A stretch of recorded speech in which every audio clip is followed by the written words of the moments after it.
Salam sejahtera. Video ini bertujuan memberi panduan penggunaan kerusi roda dengan selamat, termasuk cara berpindah dari katil ke kerusi roda dan sebaliknya. Mari kita lihat dahulu cara penggunaan yang salah supaya kita tahu apa yang perlu dielakkan.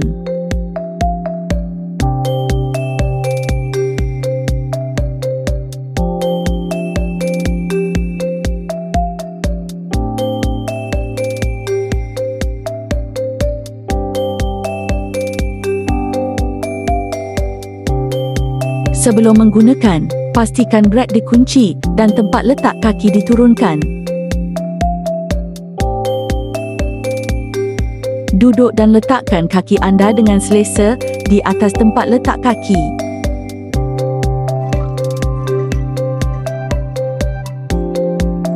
Kunci brake. Letakkan kedua-dua kaki di atas lantai dan pegang tempat letak tangan dengan kuat. Tolak badan ke atas perlahan-lahan sehingga berdiri.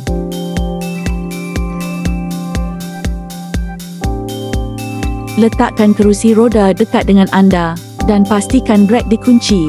Pusing perlahan-lahan dan sentuh kerusi roda menggunakan belakang kaki anda. Pegang tempat letak tangan dan duduk perlahan-lahan.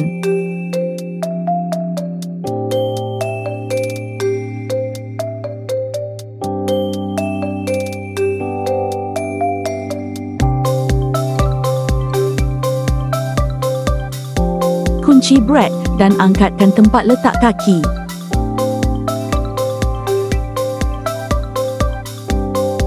Pegang tempat letak tangan dan berdiri perlahan-lahan. Bergerak perlahan-lahan ke arah katil dan duduk di tepi katil sebelum terus baring.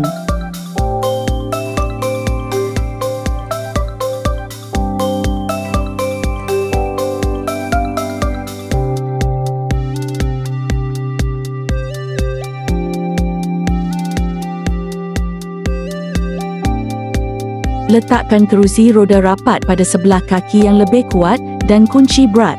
Duduk di tepi katil. Letakkan kedua-dua kaki di atas lantai dan berdiri perlahan-lahan. Bergerak perlahan-lahan ke arah kerusi roda dan duduk perlahan-lahan.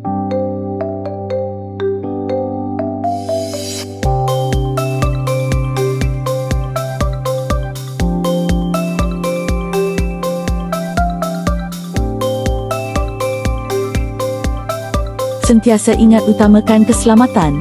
Kunci brake, bergerak dengan berhati-hati dan pastikan keseimbangan yang baik. Jaga diri dan semoga anda cepat pulih. Sila ikuti saluran YouTube eDischarge Education kami untuk video pendidikan kesihatan yang lain.